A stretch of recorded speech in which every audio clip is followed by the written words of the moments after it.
pada tahun 2015. Sementara di dalam negeri, kenaikan upah buruh dan tarif dasar listrik menjadi hambatan utama industri makanan dan minuman.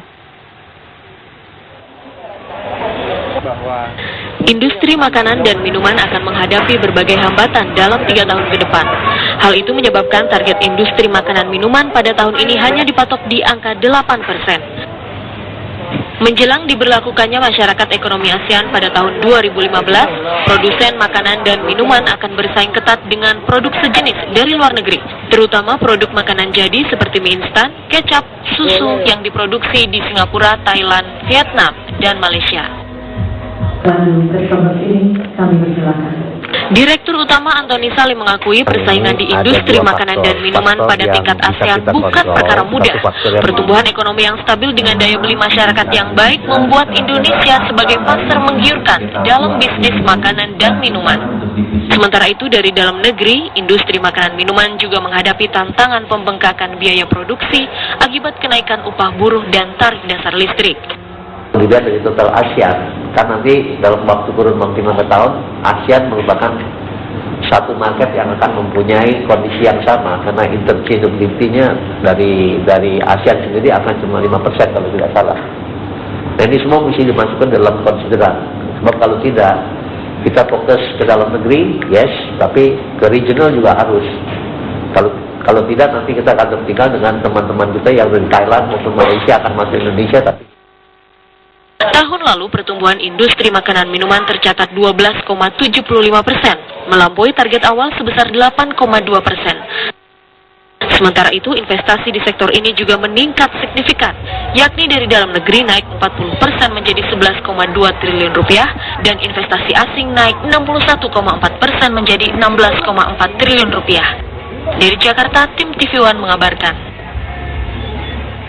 Tren penurunan indeks harga saham gabungan atau IHSG masih berlanjut hingga perdagangan sesi 2 sore ini. Setelah ditutup terkoreksi di sesi pertama, indeks kembali ditransaksikan turun. Akibat diterpa aksi jual yang cukup besar, indeks tidak mampu beranjak dari zona merah. Seiring dengan kejatuhan indeks, nilai tukar rupiah juga kembali terdepresiasi.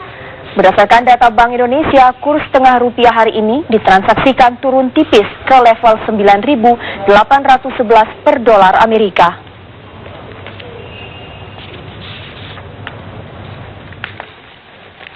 Dan kita beralih ke perdagangan berjangka komoditas. Berikut ini kami sampaikan perkembangan terkini harga sejumlah komoditi yang diperoleh dari Badan Pengawas Perdagangan Berjangka Komoditi Kementerian Perdagangan.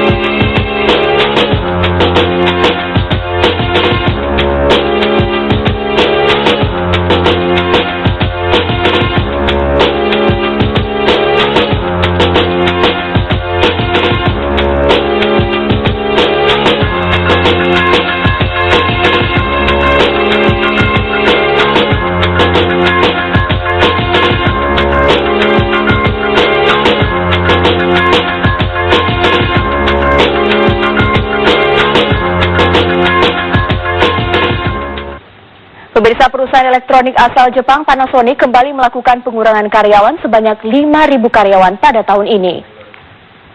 Rencana restrukturisasi besar-besaran ini dilakukan di tengah kerugian besar yang diderita perusahaan. PHK akan dilakukan di divisi otomotif dan sistem industrial yang tersebar di sejumlah negara. Pemangkasan ini dilakukan akibat kerugian Panasonic yang mencapai 71 triliun pada tahun fiskal 2012-2013.